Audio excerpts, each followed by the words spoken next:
On se chauffe, on prend sa voiture, on allume son ordi, on téléphone. Sans énergie, sans pétrole, pas possible. On fait face à 2 problèmes, la raréfaction des ressources et surtout le rejet de CO2. On met du CO2 dans l'atmosphère, on le sait. Ce CO2, et d'autres gaz, mais principalement le CO2 vient principalement de la consommation de combustibles fossiles. Pétrole, charbon, gaz. Donc, si on veut respecter ce que les climatologues nous disent qu'il faut respecter, il faut diminuer ces émissions de CO2 et arriver à zéro ou quasi zéro 2050, le plus tôt possible. Donc l'alternative, c'est le renouvelable ou le nucléaire. Le nucléaire ne peut pas tout faire, il existe, il est relativement développé dans certains pays, mais ça évoluera un peu, mais ça ne va pas, je dirais, remplacer le fossile. Il reste le renouvelable. Le renouvelable, on peut faire énormément de choses avec, mais simplement, le temps de mettre en œuvre ce renouvelable et le fait que les ressources soient également limitées va faire qu'on ne pourra pas totalement substituer tout le fossile par du renouvelable. Donc on va se retrouver tôt ou tard avec un creux d'énergie, en fait, d'accès à l'énergie. Pessimisme ou réalisme? Il y a néanmoins des choses à faire. Donc au niveau énergie renouvelable, il faut faire tout ce qu'on peut. Pas de jolies éoliennes ici. C'est au milieu de ces monticules de poubelles qu'on produit une énergie propre, en recyclant. Nous sommes en train actuellement de traiter cette fraction ultime des résidus de broyage qu'on appelle les résidus organiques. Alors comment ça fonctionne en fait? On va chauffer les résidus organiques à des températures relativement élevées, de l'ordre de 400 à 500 degrés, en absence d'oxygène, de façon à produire une vapeur qui va être condensée et transformée en ce qu'on pourrait appeler un pétrole brut. Ce pétrole brut sera ensuite distillé pour en faire de l'essence et du diesel.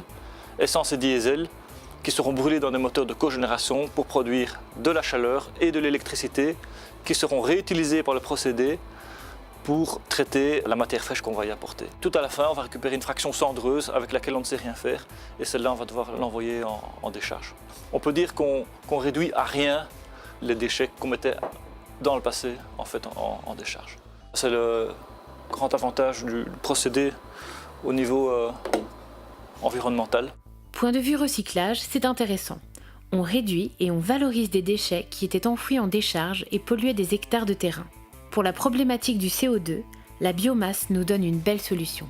Bon, il y a beaucoup de définitions de la biomasse, donc c'est assez compliqué, mais je pense que la meilleure image qu'on peut s'en faire, c'est de se dire que c'est tout ce qui, tous les composés organiques qui viennent de mourir. Donc c'est-à-dire du bois, ou des plantes, ou des résidus agricoles, ou alors des déchets ménagers sont aussi considérés comme de la biomasse pour les parties qui sont biodégradables.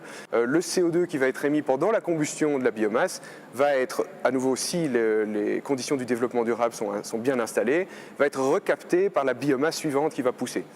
Son défaut, ou plutôt le point d'attention, c'est évidemment qu'il faut, comme je l'ai dit, faire attention qu'elle est utilisée dans un cadre renouvelable. Parce qu'il ne s'agit pas évidemment de déforester la terre entière pour brûler de la biomasse. À ce moment-là, l'avantage du caractère renouvelable de la biomasse n'est plus du tout garanti.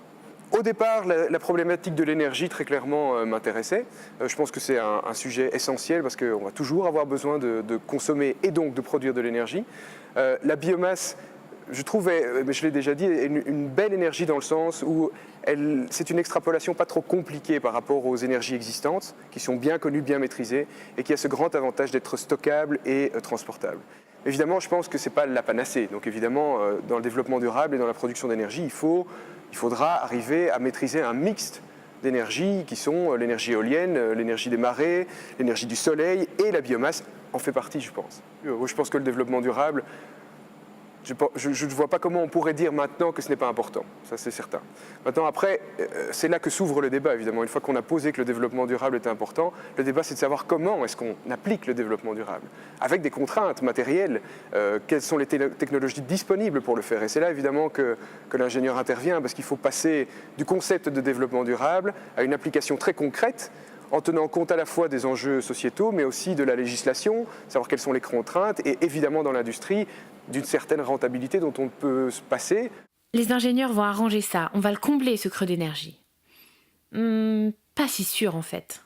On peut essayer de combler ce creux en améliorant les technologies, en ayant des choses qui consomment moins pour le même service, en ayant des éléments qui consomment plus du tout. Mais tout ça ne se fait pas sans mal, donc il y a beaucoup de développement technique à faire. Et ça ne va pas combler la différence. Donc quelque part, ce creux d'énergie sera toujours manifeste, malgré les améliorations qu'on peut apporter à nos technologies.